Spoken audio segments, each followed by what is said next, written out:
রাজবাড়ির মানুষের মন মানসিকতা কিন্তু বড় হতে হবে, ঠিক না? তাদের অ্যাটিটিউড, ব্যবহার, আতিথেয়তা সবকিছু মানুষকে মুগ্ধ করবে, নাহলে তো রাজবাড়ির বদনাম হবে। যে নাম রাজবাড়ি, কাম করছে একেবারে পুরো অশিক্ষিতর মতো, কি বলে, ঠিক না? তো আপনাদের পার্সোনালিটি থাকতে হবে, আত্মমর্যাদা থাকতে হবে। আমি মেহমান, আপনারা মেজবান। মেহমানের কদর বুঝেন। মেহমানের কিন্তু রাসূল সাল্লাল্লাহু আলাইহি সাল্লাম মেহমানকে অনেক কদর করতে বলেছেন, অনেক সম্মান করতে বলেছেন। তো আলহামদুলিল্লাহ, আপনাদের এলাকায় এসে 2-4 জন ভাইয়ের সাথে কথা বলে আমার খুব ভালো লেগেছে। বোঝা গেছে এই সমাজই দেশের মানুষগুলো শিক্ষিত পারসন, তারা অত্যন্ত ভদ্র, বিনয়ী, সভ্য, কালচারাল। আর বলবো আপনারা ধার্মিক। আমি যে তেলাওয়াত করেছি, আপনারা যে আল্লাহু আকবারের ধ্বনি দিয়েছেন, এই অজপাড়া গ্রামের মধ্যে এই শিক্ষা কোত্থেকে পেলেন? নিশ্চয়ই আপনাদের মধ্যে ধার্মিকতা আছে, ঈমান আছে, ঠিক কিনা বলেন? কি আছে? কি আছে? আল্লাহু আকবার। আল্লাহর বান্দারা, আমি দীর্ঘক্ষণ সময় কোরআনুল কারীমের তেলাওয়াত করেছি, আপনারা শুনেছেন। কি পেয়েছেন? এক এক হরফে 10টি করে নেকি পেয়েছেন, কোনো সন্দেহ নাই। এক এক হরফে কয় নেকি?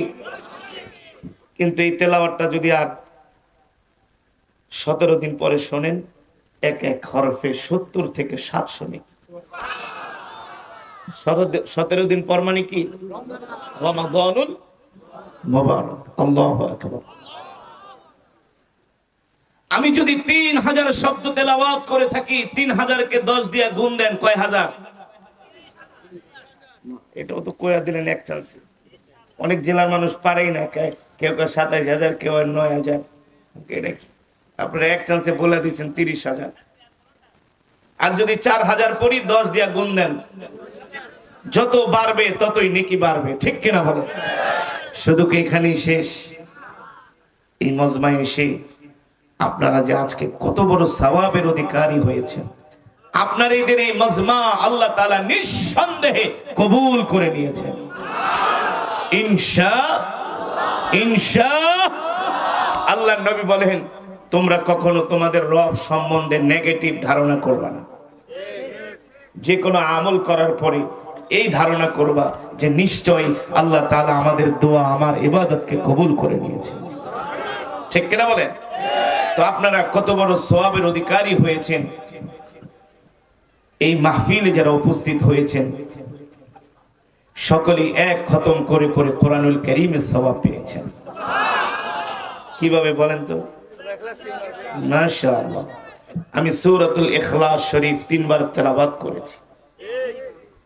আল্লাহ রাসূল বলেন, ভাই সাউন্ড আরো বাড়ান, কানে লাগে না। আল্লাহর নবী বলেন, কেউ যদি সূরাতুল ইখলাস 3 বার তেলাওয়াত করে, আল্লাহ তাআলা তার আমলনামায় পূর্ণ এক খতম কোরআনুল কারীমের সওয়াব দান করে। সবাই মিলে এক খতম না, এক একজন পার পারসন। সুবহানাল্লাহ বলেন। তাহলে আজকের মাহফিলে কয়েক শত কোরআনুল কারীমের সওয়াব হয়েছে। আপনাদের কাছে প্রশ্ন, যে মজমার মধ্যে এতগুলো খতমে কোরআনের সওয়াব হয়, ওই মজমায় দোয়া করলে সেই দোয়া কি আল্লাহ ফিরায় দিতে পারে? আমার দিল বলে পারে না, আপনাদের কি মনে বলে আমি জানি না। আল্লাহ পারে। আল্লাহ রহমান, আল্লাহ রহিম, ঠিক কিনা বলেন? আমরা যে এক খতম করে করে কোরআনুল কারীমের সওয়াব পেয়েছি, আল্লাহ তাআলা এই সওয়াব আমাদের মৃত মা বাবার কবরে পৌঁছে দিন, দাদা দাদার কবরে পৌঁছে দিন, বলি আমিন। অত্র এলাকার গোরস্থানে যত কবরবাসী শুয়ে আছেন, সকল কবরবাসীর কবরে আর সওয়াব পৌঁছে দিন। খুশি নাকি বেজার? আরো জোরে বলেন। দ্বিতীয়ত আসেন আল্লাহর বান্দারা, আমি এমন একটি সূরা থেকে তেলাওয়াত করেছি, যে সূরাটি আল্লাহ তাআলা জান্নাতের মধ্যে নিজের কুদরতি কণ্ঠ দিয়ে তেলাওয়াত করে শোনাবেন। কোন সূরা? আরো জোরে বলেন। তাফসীরের মধ্যে এসেছে, আল্লাহ তাআলা জান্নাতের মধ্যে সমস্ত জান্নাতীদেরকে ডাকবেন, আল্লাহ তাআলা জান্নাতের মধ্যে একটা কনফারেন্স করবেন। সেই কনফারেন্সের মধ্যে হাজী গাজী শহীদ সমস্ত জান্নাতীরা উপস্থিত হবে। আর আল্লাহ তাআলা তার নিজের কুদরতি কণ্ঠ দিয়া সূরাতুর রহমানের তেলাওয়াত করবেন। আল্লাহু আকবার। আমি পড়েছি আর রহমান আল্লামাল কোরআন, আমার রব বলবেন আনার রহমান আল্লামাল কোরআন। আল্লাহ তাআলার সেই দিন কুদরতি জবানের কণ্ঠে সূরাতুর রহমানের তেলাওয়াত শুনে জান্নাতীরা গলা কাটা মুরগির মতো ছটফট করতে থাকবে। আল্লাহু আকবার। 50,000 বছর চোখের পলকে কেটে যাবে, তারা টেরও পাবে না। ওই জান্নাতের মধ্যে আল্লাহ তাআলার জবানে তারাই কোরআন শুনতে পারবে যারা দুনিয়াতে বেশি কইরা চায়ের দোকানে বসে বসে বাংলা সিনেমা দেখেছে নাকি, যারা বিড়ি টেনেছে, গাঁজা খেয়েছে, মদ খেয়েছে, সিগারেট খেয়েছে, না না না, যারা কোরআনের মজমায় আসে নাই, কোরআনকে ভালোবাসে নাই, তারা জান্নাতে আল্লাহ তাআলার তেলাওয়াত শুনতে পারবে না। ঠিক কিনা বলে? আপনাদের মতো যারা ঈমানদার কোরআনের মহব্বতে কোরআনের মজমায় চলে আসছে, সেই দিন আল্লাহ তাআলার জবানে জান্নাতে তারা কোরআন শুনতে পারবে। ও মুসলমান, আমি আপনাদের সামনে যে কোরআন তেলাওয়াত করেছি, এই কোরআন হলো আল্লাহর জবানের কালাম।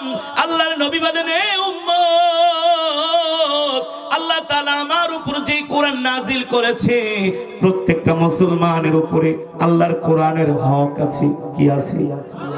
জোরে বলেন। আল্লাহর নবী বলেন, উম্মত, আমার প্রতি তোমাদের যেমন হক আছে, তোমাদের প্রতিও আমার হক আছে। ঠিক কিনা বলেন? আল্লাহর নবী বলে, উম্মত, সন্তানের প্রতি বাবার যেমন হক আছে, বাবার প্রতি সন্তানেরও তেমন হক আছে। স্বামীর প্রতি যেমন স্ত্রীর হক আছে, স্ত্রীরও স্বামীর প্রতি হক আছে। ঠিক কিনা বলেন? সুতরাং আমি আপনাদের সামনে যে কোরআনুল কারীমের তেলাওয়াত করেছি, আমাদের উপরেও আল্লাহর কোরআনের হক আছে।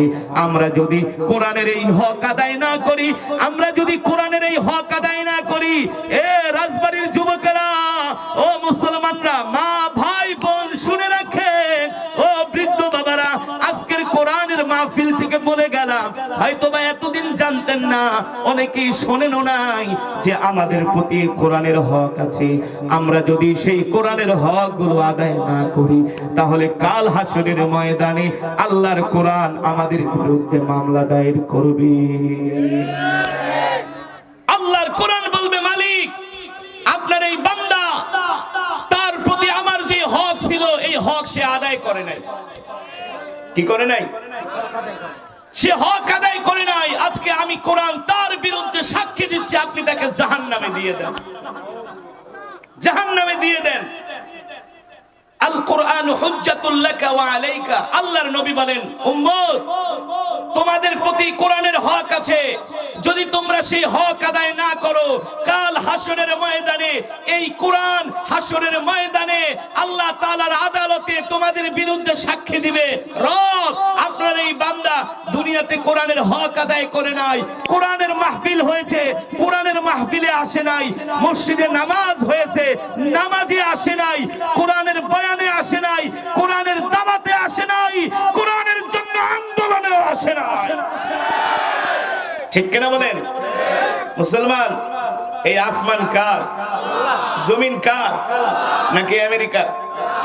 আসমানের মালিক আমেরিকা, জমিনের মালিক আমেরিকা, রাশিয়া।